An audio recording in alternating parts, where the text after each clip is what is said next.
This is my Mitsubishi Outlander plug-in hybrid electric vehicle, PHEV or PHEV if you like. Now, we've been looking at the security of this and found quite a few concerning security vulnerabilities. Some of them are just funny, but some are actually really quite nasty. I want to show you how we found those and what you can do about it. So the root of all these problems comes from the mobile application that allows you to talk to your car from your mobile phone.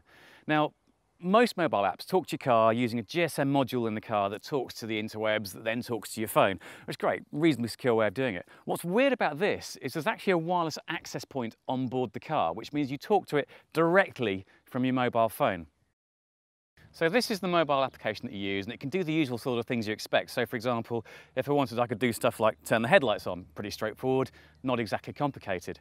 But because the access point is on board here, I need the SSID and I need the password, the pre-shared key if you like, and that comes inside my manual just here. And the first problem, frankly, is that the PSK is just not long enough. So the format is 4 lowercase alpha plus 6 numeric digits, and that just isn't enough. We timed that on a relatively slow cracking rig, maximum 4 days. Now you could go further, you could try and get some cloud compute, and we priced that at about £1,000 to do a crack of that key almost instantaneously. This is a £40,000 vehicle. What we wanted to know is to check to see whether there was any more security between the phone and the Wi-Fi access point other than the Wi-Fi pre-shared key, because we'd shown you could crack it relatively easy, potentially in a day or so, a maximum 4 days we showed even on a relatively slow rig. So we did the man-in-the-middle attack, so we listened using a simple wireless antenna to look at the traffic going between the two and see what happened.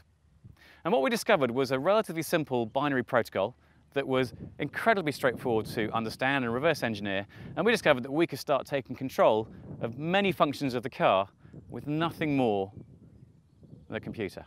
So our first breakthrough was after spending a couple of days understanding how the protocol works, we realised that we could successfully turn the lights on. So it's one thing turning the lights on. Yeah, you might use a bit of charge, but so what? Now, one of the main applications of the mobile app is to allow you to set up a charging schedule, so you can charge the car overnight on cheap electricity. But you can also use it to turn on preheating and pre-cooling. And as you can see here, you can see there is the tissue paper fluttering away. We've managed to successfully, without using the app, having cracked the pre-shared key for the Wi-Fi network, to turn on the cooling system. And that uses a lot more electricity. So there's a fair chance you could actually come down in the morning and find your car's discharged, or someone's hacked it and told the batteries not to charge at all.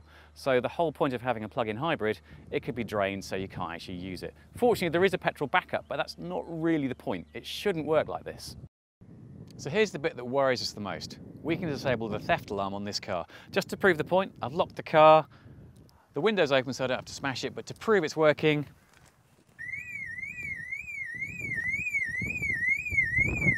so now that I've sent the codes from the laptop to the Wi-Fi module on the car, the alarm's now disabled. Don't believe me? It's not going off. Even worse, I'm now in the car. The alarm has been disabled. That's scary. Now I've got the door open, I've got access to the onboard diagnostics port, so you can see it's just under here. And that's where you can really start messing around with the car's systems. So if I was a thief and I fancied your car, first of all, because it's a Wi-Fi device, I'd geolocate it using resources like Wiggle. I'd find your car, I'd come along to it, I'd crack your Wi-Fi key, I'd send the code required to disable the alarm from a laptop or maybe a hacked mobile device. I'd then jemmy the door, which isn't too hard to do, or I'd smash your window. I'd reach inside, I'd unlock your door, and I'd access the ODB port inside, and I potentially got your car.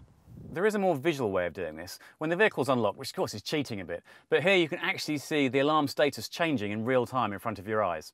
So we spoke to Mitsubishi twice about this, and we sent them an email with all of our findings. We spoke to the UK press office, and we had a detailed chat with them. We explained what we found and explained why we thought it was a problem, and also suggested some ways they could mitigate it easily. But their response was that they didn't think it was an issue, which really perplexes us, and that's why we're now recording and sharing our findings. Now the good news is even though Mitsubishi won't take it seriously, there is a way of fixing this in the short term temporarily. It's not actually complicated. What you need to do is go to the mobile app and delete what's called the VIN registration. And what that does, once the car access point has no longer got any pairings with any mobile devices, it sends the access point into a sleep mode. And you can only wake it up again by pressing the remote control 10 times. So please, if you've got one of these vehicles and you don't want someone to come along and disable your theft alarm and potentially pinch your motor, do that. Delete VIN registration. It's in both the iOS and Android applications, and your car will be safe again. In the long term, I think Mitsubishi should be taking this a lot more seriously than they have. It's a very popular vehicle. There are a lot on the roads in the UK and around the world.